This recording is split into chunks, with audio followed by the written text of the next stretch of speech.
जय श्री राधे कृष्ण।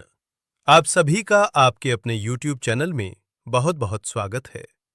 आइए सुनते हैं माघ मास महात्म कथा में 5वां अध्याय की कथा। तो बोलिए प्रेम से भगवान विष्णु की जय, माता लक्ष्मी की जय, सर्व देवी देवता की जय। दत्तात्रेय जी ने कहा कि हे राजन, एक प्राचीन इतिहास कहता हूं। भृगु वंश में ऋषिका नाम की एक ब्राह्मणी थीं, जो बाल्यकाल में ही विधवा हो गई थी। वह रेवा नदी के किनारे विंध्याचल पर्वत के नीचे तपस्या करने लगी। वह जितेंद्रिय, सत्यवक्ता, सुशील, दानशीलता तथा तप करके देह को सुखाने वाली थी। वह अग्नि में आहुति देकर अक्षवती द्वारा छठे काल में भोजन करती थी। वह वकल धारण करती थी और संतोष से अपना जीवन व्यतीत करती थी। उसने रेवा और कपिल नदी के संगम में 60,000 वर्ष तक माघ स्नान किया और फिर वहीं पर ही मृत्यु को प्राप्त हो गई।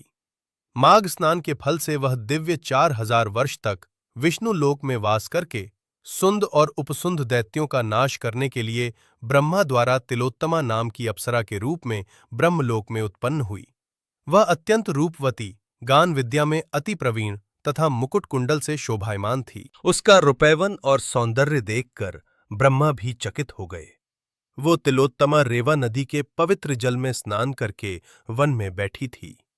तब सुंद व उपसुंद के सैनिकों ने चंद्रमा के समान उस रूपवती को देखकर अपने राजा सुंद और उपसुंद से उसके रूप की शोभा का वर्णन किया और कहने लगा कि कामदेव को लज्जित करने वाली ऐसी परम सुंदरी स्त्री हमने कभी नहीं देखी है। आप भी चलकर देखें। तब वो दोनों मदिरा के पात्र रखकर वहां पर आए जहां पर वो सुंदरी बैठी हुई थी, और मदिरा के पान विवल होकर काम क्रीड़ा से पीड़ित हुए, और दोनों ही आपस में उस स्त्री रत्न को प्राप्त करने के लिए विवादग्रस्त हुए और फिर आपस में ही युद्ध करते हुए वहीं पर समाप्त हो गए।